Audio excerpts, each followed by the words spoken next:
spejdere ud at køre til næste år. Der findes faktisk nogle stykker i Danmark, som ikke har været ude at køre i år.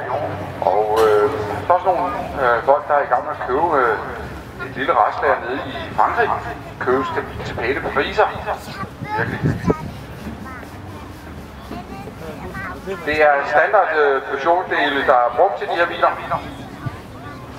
215 heste, 6 sekvetalgearkasse og Peugeot 407 bremser og hvad ved jeg, alt muligt, altså standard. Billige at holde kørende, og grunden skal ikke køre i.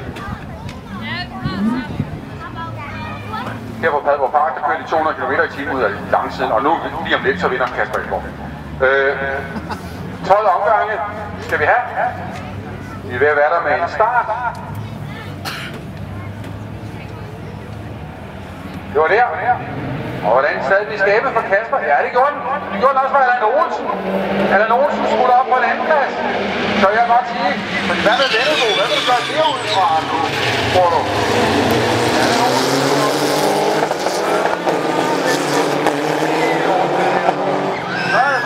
Så tror jeg da nok, at...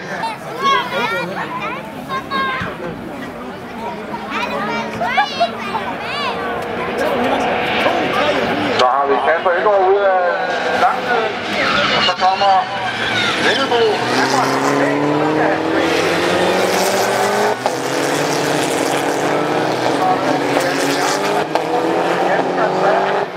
Så 4, det er jo altså...